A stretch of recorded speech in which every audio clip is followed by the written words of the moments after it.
Briefcase dance, briefcase dance, briefcase dance, briefcase dance. Oh shit! I didn't even see you there. Yo, I want to show you something. I want to show you how I use the L2 Airdrop script in Decentraland to send out these cucumbers to 95,000 unique addresses in 24 hours. You probably shouldn't do this because it got delisted from OpenSea. But I'm going to show you how to do it anyways. So the first step is to search L2 Airdrop Decentraland on Google. And you're going to bring up the first link. It should be the GitHub Decentraland account for the L2 Airdrop script. And once we get here, we're going to see all the folders and files on the top half of the screen. And if you scroll down, you're going to see the README file. And we're going to go through all of this. It's actually pretty easy. But the very first step is to click the green code button and download the Git. I've got mine right here. So I'm going to go ahead and extract a new copy, just for today's example. And once you have it extracted, you can double click it and go inside, and you can see it looks exactly like it does over here. Let's go back, because we're going to want to click and drag this folder. The next step, I'm going to do Windows S and search for CMD to open up a new command prompt. In Mac, this is called terminal. Okay, type CD lowercase and a space, and then we're going to drag that new folder that we just extracted over here and press enter. You can now see that we changed to that directory. The next step is to have Node.js installed, which I already do. So when I copy this down and paste it into my terminal, it's going to tell me what version I have installed. 17.8. You probably don't have this if this is your first time doing this. So click over to that Node.js link and click this first green button. It's going to have you download it. If you're on Mac, you might have an additional issue where you need to set your permissions. There is a sudo permissions script. I will include this. It says change directory to L2 Airdrop. We already did that by dragging the folder, but we still need to do this next one, which is npm install. So I'm just going to copy that. You could also just type it into your terminal. Make sure that you're on this folder.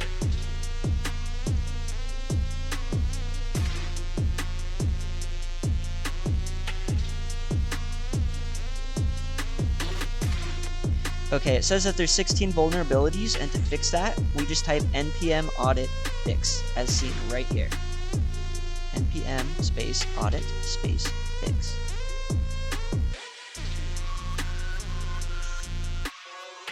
Cool, we're good to go. So now that that's installed, we need to worry about our environment file. There is a .env file. Let's go find it. So here it is. This is actually an example. So what we're going to do is copy and paste it and rename the file without the .example extension. Just .env. That's our new file. I have it set up to edit in Notepad. You could use a code editor. You can use Notepad like I do. When you open it up, it's asking for an account private key. This is a key that actually will compromise your account. If somebody gets a hold of this key, they can load up your wallet and have full control over it. It's similar to a seed phrase, except it's just for one specific wallet. So for this, it's really smart to make a fresh wallet by clicking here and going to create account, and it'll ask you for a nickname. I made one last night called Airdrop 2023. So here's my new wallet. You can see that the address is F3A9, and that will be important for later. Okay, so now we need our compromising account private key. We're basically giving this new wallet to this script. We're dedicating it to this airdrop function.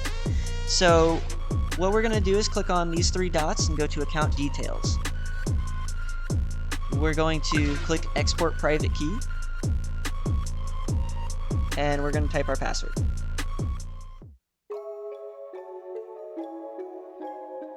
We're going to copy our private key.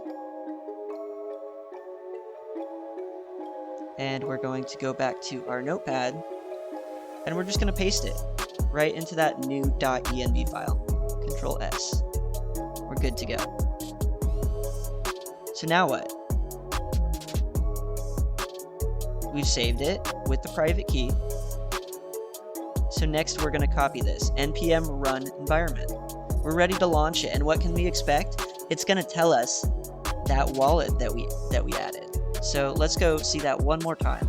F3A9 is what we can expect. So let's go run that. Paste it in, press enter. F3A9, it worked. Now that we've set it up, we don't need to ever do this again. There's one more thing that we need to do before we can just start blasting cucumbers at people. We need to add some Matic so that we can pay for the gas. Take your address for this new wallet and go send some Matic to it, which I did last night. I put 45 cents on there. So one thing that is important is knowing how much it costs to send a wearable or a Polygon NFT. Usually it costs under a penny. Lately it's been costing a penny. When there's a spike, it can cost as much as 10 cents to send one item.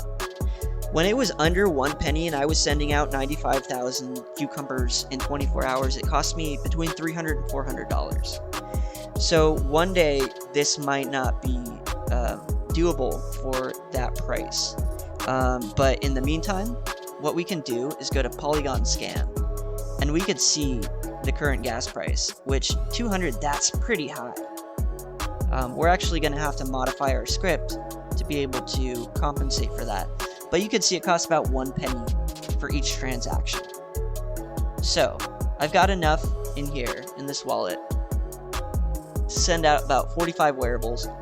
And in today's example, I'm only going to send one to myself. But let me give a more practical scenario. So let's say that you have a skate backpack and you want to reward the holders of this skate backpack and give all of them one of these. Doesn't matter what one of these is, but for today's example, it's this flat hat.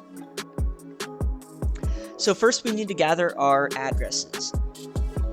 Let's go back to the main documentation. And let's go to the airdrops documentation.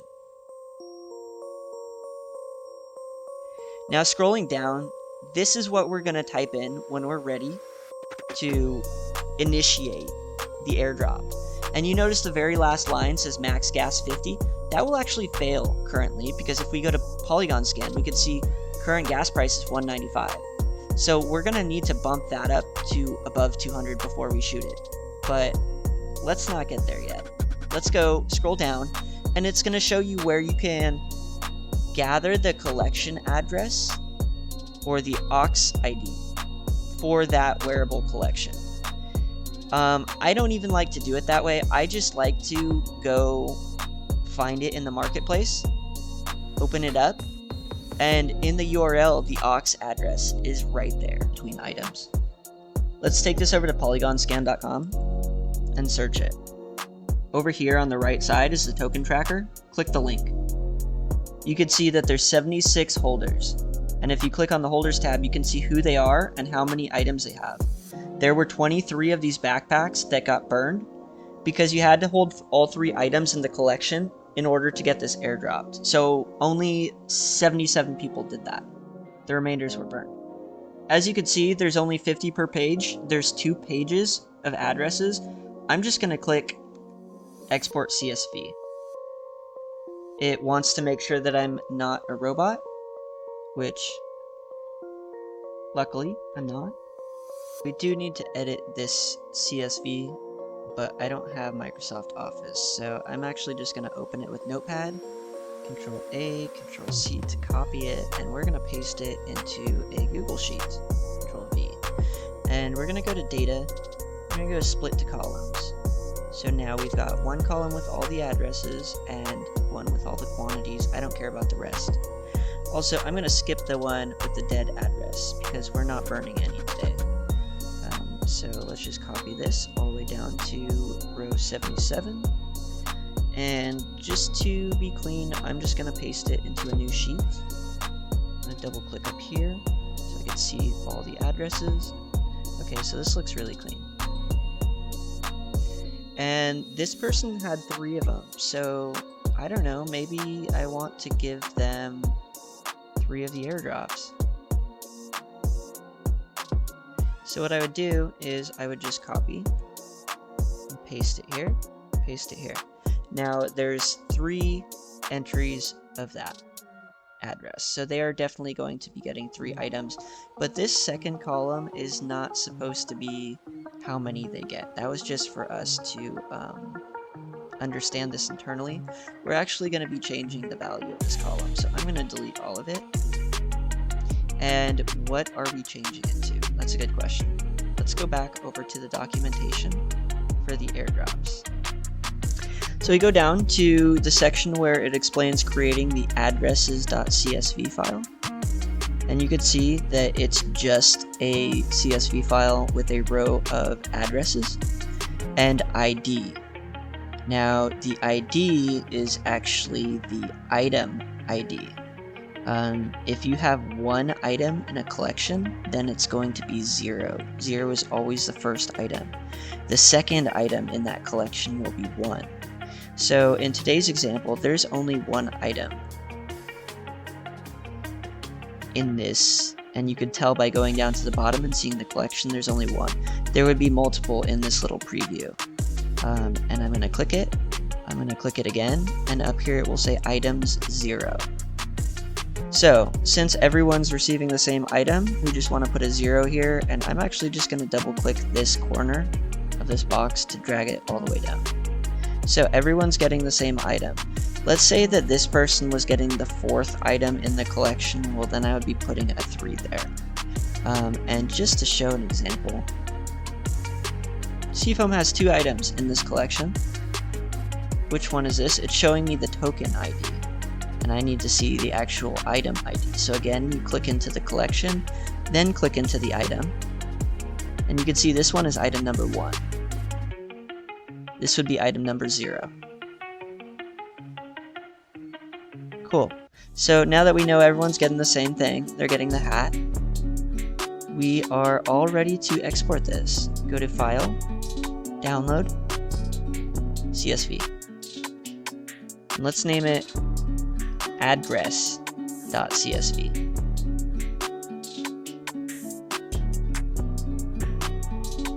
And actually, I should have saved that somewhere else. So I'm just gonna copy it and go back to my main airdrop folder.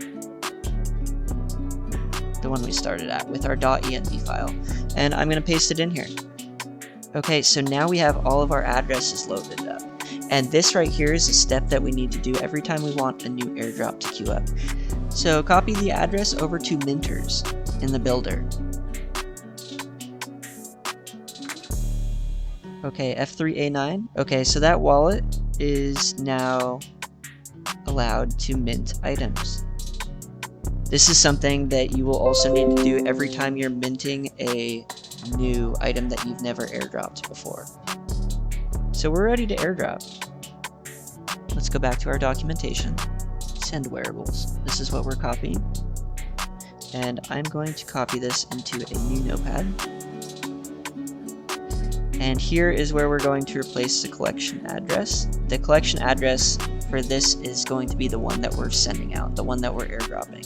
So for today's example, we're sending out a hat. Pasted that there. You could see it's going to input address.csv, which we have right here, ready to go. And let's do one little quick change. Just go grab my address, and let's go swap that out real quick so that we can actually send this. Paste my address, comma, 0. Save. Okay, so now I'm the only airdrop getting it. In fact, let's do 2 of them. I'm gonna get 2 hats. Save. Close that. So once that's set up, go get our airdrop script, set it to 250 max gas, because according to Polygon Scan, gas is 189. So we're ready to go. Paste it, press enter.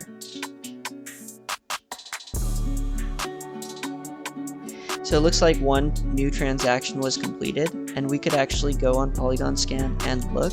We go back to our airdrop folder and open up transactions.output, and it will show you both of those items were sent to that address, and it will let you copy the Polygon Scan link. Let's go check it out.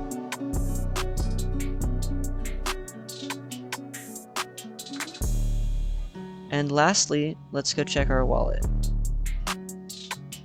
2 hats minted right there. That's it, it's that easy.